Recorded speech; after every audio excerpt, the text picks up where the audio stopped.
ইংরেজিতে তো অবশ্যই স্ট্রং ভার্ব আর উইক ভার্বের নাম শুনেছেন, তাই না? কিন্তু কখনো প্রশ্ন জাগেনি মনে যে আসলে স্ট্রং ভার্ব কোনগুলো আর উইক ভার্ব কোনগুলো কি?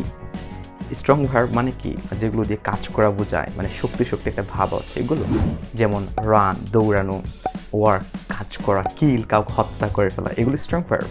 আর উইক ভার্ব তাহলে ওই যে ডাই মারা যাওয়া, অরি দুশ্চিন্তা করা, এগুলো না। আসলে এগুলি স্ট্রং ভার্ব, উইক ভার্ব এভাবে ডিফাইন করা যায় না।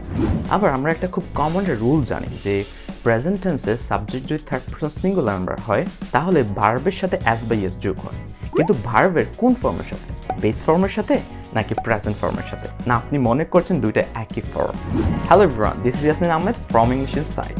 আজকে ভিডিওটা অনেক বেশি গুরুত্বপূর্ণ, কারণ আজকে ভিডিওতে আমি কথা বলতে যাচ্ছি স্ট্রং ভার্ব এবং উইক ভার্ব নিয়ে, পাশাপাশি খুব কমন একটা প্রশ্ন যেটা হচ্ছে ভার্বের বেস ফর্ম এবং কি প্রেজেন্ট ফর্ম কি একই না ডিফারেন্ট।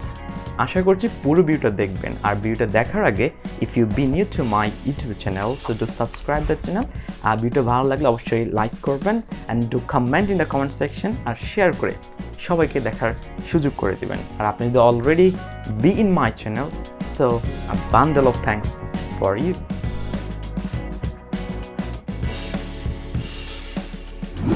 একটা ভার্ব উইক ভার্ব নাকি স্ট্রং ভার্ব এটা ডিফাইন করা হয় how the past form of the verb is formed, অর্থাৎ একটা ভার্বের পাস্ট ফর্মটা কীভাবে গঠিত হয় এইটার উপর ডিপেন্ড করে। বিষয়টা আরও একটু সহজ করে দিই। আপনারা দেখবেন যে কিছু ভার্বের শেষ অংশে টি অথবা ডি অথবা ইডি যুক্ত হয়ে এটা পাস্ট ফর্ম গঠিত হয়। যেমন ওয়ার্কের পাস্ট ফর্ম হচ্ছে ওয়ার্কড, তারপর হচ্ছে যে প্লে পাস্ট ফর্ম হচ্ছে প্লেড, তার মানে শেষের অংশে ইডি যুক্ত হলো।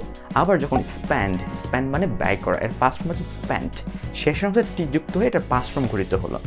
যে ভার্বগুলো past form basically T D অথবা ইডি যুক্ত হয়ে গঠিত হয় সেগুলোকে বেসিক্যালি বলা হয় উইক ভার্বস। আর এটার অন্য একটা নাম হচ্ছে রেগুলার ভার্বস। আরও কয়েকটা উদাহরণ দিই, যেমন কলের পাস্ট ফর্ম হচ্ছে কল্ড, ইডি যুক্ত হয়েছে। আবার যেমন মার্কের পাস্ট ফর্ম হচ্ছে মার্কড, ইডি যুক্ত হয়েছে, তাহলে এগুলো হচ্ছে উইক ভার্ব। তাহলে স্ট্রং ভার্ব কোনগুলো? স্ট্রং ভার্ব হচ্ছে ওই ভার্বগুলো যেগুলোর সাধারণত পাস্ট ফর্মে যাওয়ার জন্য একটা মিডলে পরিবর্তন হয়। বেসিক্যালি মিডলের আইটা পরিবর্তন হয়ে এতে পরিবর্তন হয়। উদাহরণ দিলে বিষয়টা আর একটু স্পষ্ট হবে। যেমন আমরা RUN রান মানে দৌড়ানোর পাস্ট ফর্ম কি? Ran, RAN ran. তাহলে এর মিডলে কি হলো? ইউটা পরিবর্তন হয়ে এতে পরিবর্তন হলো, তো মিডলে পরিবর্তনটা হয়েছে, সে কারণে এটাকে আমরা বলছি স্ট্রং ভার্ব। আবার যেমন ডু এর পাস্ট হচ্ছে ডিড, এটা মিডলে পরিবর্তন হয়েছে DID ডিড, সো ওটা পরিবর্তন হয়ে গেছে DID ডিডে, তাহলে সেক্ষেত্রে এটাকে আমরা বলছি স্ট্রং ভার্ব। আরেকটা উদাহরণ দিই, যেমন ব্লো তো প্রবাহিত হওয়া, প্রশ্ন হচ্ছে ব্লিউ, তাহলে যদি মিডলে পরিবর্তন হয়েছে তাহলে এটাকে আমরা বলছি স্ট্রং ভার্ব। স্ট্রং ভার্বের আরেকটা নাম হচ্ছে ইরেগুলার ভার্ব। আশা করছি স্ট্রং ভার্ব এবং উইক ভার্ব সম্পর্কে আপনার ধারণা এবার clear. So moving on, base form এবং প্রেজেন্ট ফর্ম, ভার্বের বেস ফর্ম এবং প্রেজেন্ট ফর্ম একই নাকি ডিফারেন্ট? যদি ডিফারেন্ট হয় তাহলে কোনটা বেস ফর্ম কোনটা প্রেজেন্ট ফর্ম? বেস ফর্ম এবং প্রেজেন্ট ফর্ম বোঝার আগে একটু আমরা বুঝে নিই একটা ভার্বের রুট ফর্ম কোনটা। রুট ফর্ম হচ্ছে একটা ভার্বের একবার বেসিক যে জিনিসটা থাকে, যেমন গো, এটার সাথে অন্য কোনো কিছু যুক্ত হবে না, গো মানে গো।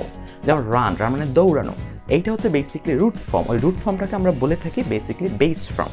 কিন্তু ওই রুট ফর্ম বা বেস ফর্মের সাথে যখন আমরা অ্যাস যুক্ত করি, যেমন গো থেকে গোজ, ডু থেকে ডাজ, অক থেকে অক্স, তখনই সেটা হয়ে যায় প্রেজেন্ট ফর্ম। তার মানে রুট যে ফর্মটা থাকে এর এন্ডিং শেষে কোনো কিছু যুক্ত না হয়ে তখন সেটা হচ্ছে বেস ফর্ম। আর যখন কোনো কিছু যুক্ত হয়ে নতুন আরেকটা ফর্ম গঠিত হয় তখন সেটাকে বলছি আমরা প্রেজেন্ট ফর্ম। তাহলে আপনাকে যদি বলা হয় he runs in the field, এখানে রানসকে বেস ফর্ম না প্রেজেন্ট ফর্ম?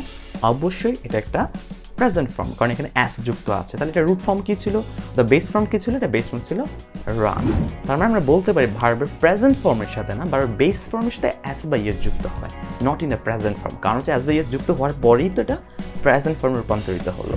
তো আশা করছি ভার্বের বেস ফর্ম প্রেজেন্ট ফর্ম সম্পর্কে আপনার ধারণা ক্লিয়ার এখন, এবং কি আমাদের স্ট্রং ভার্ব এবং উইক ভার্ব সম্পর্কে আপনি ভালো জানেন। তো ভিডিওটা শেষ করছি। ভিডিওটা যদি ভালো লেগে থাকে do comment in the comment section, অবশ্যই ভিডিওটা লাইক করবেন। আর if you be my channel so thank you so much. আর যদি সাবস্ক্রাইব করে না থাকেন so feel free to subscribe the channel and share the video with your friends so that they also can just learn about this important topic. So that's all for today. Wish you all the very good luck.